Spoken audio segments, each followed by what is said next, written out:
Executive Chairman of Pan-African Heritage World, Kojo Yankah, has argued that the history of Africans have been diluted and misrepresented over the period, speaking at the launch of the book Last Bath. In Accra, Kojo Yankah called on the Education Ministry to prioritize teaching of African history in basic schools. The Last Bath contains images and short stories on the final destination before they travel across the Atlantic at Assin Manso. The book is aimed at informing Africans on the continent and in the diaspora about how Africans were treated. An estimated 90% of the slaves who passed through the 32 forts and castles dotted along the Ghanaian coast were purchased from the Assin Manso market. Africans in the diaspora, especially descendants of slaves, regard a visit to the place dubbed the Journey of No Return as an important aspect of their lives.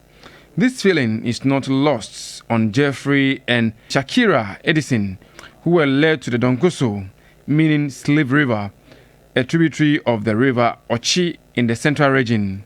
Jeffrey and Shakira Edison did not only break down in tears, but recorded their experience in this book, entitled The Last Bath. First time we ever went to the Elmina dungeon and we saw the door No Return, we were touched. When we came back and we went to Assin Manso and we learned the story about the Last Bath, we were really touched because that answers the story for us. For us in the United States, they only taught us that our ancestors were slaves. That didn't settle for us. So when we started finding more information and started checking it out, we found out it was not true. We had photos of how the murals were when they were just freshly painted, together with other photos that depicted African enslavement from where the ancestors were captured and traded in the northern markets of Sakpuli and Sagala, and then the trek down and the experiences of emancipation, and now the current celebrations of emancipation and Panifest. So we put all those experiences together, and that's what The Last Bath is all about. The executive chairman of Pan-African Heritage World, Kojo Yankah, said Africans have not been told much about the real African story.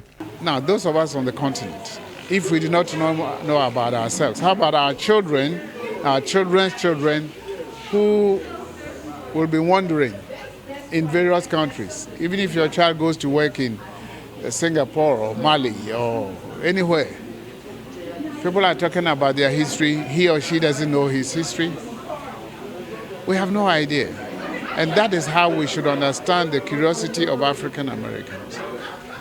They were denied their history, their culture, their everything, their religion. That's from where we should understand them. He wants the Education Ministry to prioritize the study of African history in basic schools.